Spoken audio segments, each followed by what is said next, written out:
पर्व न्यूज। आरंभ एका नव्या पर्वाचा।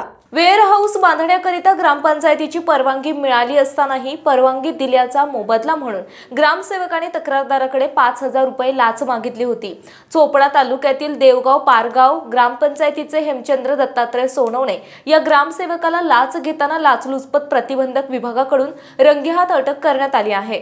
या घटनेमुळे चोपडा तालुक्यात खळबळ उडाली आहे। चोपडा तालुक्यातील धानोरा येथील 33 वर्षीय व्यक्तीने पारगाव येथे शेत असून त्यामध्ये वेअर हाऊस बांधण्याकरिता ग्रामपंचायतीची परवानगी मिळावी म्हणून तक्रारदारांनी 1.5 महिन्यापूर्वी अर्ज केला होता।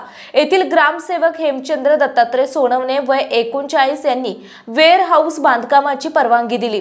केलेल्या कामाचा मोबदला आणि बक्षीस म्हणून तक्रारदाराकडे 7,000 रुपयांची लाच मागितली। त्यानुसार तक्रारदाराने लाचलुचपत प्रतिबंधक विभागाकडे तक्रार केली होती। तक्रारीनुसार एसीबीने सापळा रचत बुधवार 31 जानेवारी रोजी दुपारी ग्रामसेवक हेमचंद्र दत्तात्रय सोनवणे वय 39 यांनी तडजोडी अंती तक्रारदाराकडून 5,000 रुपयांची लाच घेताना रंगेहात पकडले। त्यांना अटक करून त्यांच्यावर आडावत पोलीस स्टेशनला गुन्हा दाखल करण्यात आला। ही कारवाई पोलीस उपअधीक्षक सुहास देशमुख यांच्या मार्गदर्शनाखाली निरीक्षक एन जाधव, फौजदार सुरेश पाटील, सहाय्यक फौजदार दिनेश सिंग पाटील, अमोल सूर्यवंशी आदींच्या पथकाने केली आहे। आरंभ पर्व न्यूज करिता प्रतिनिधी पंकज तायडे, जळगाव।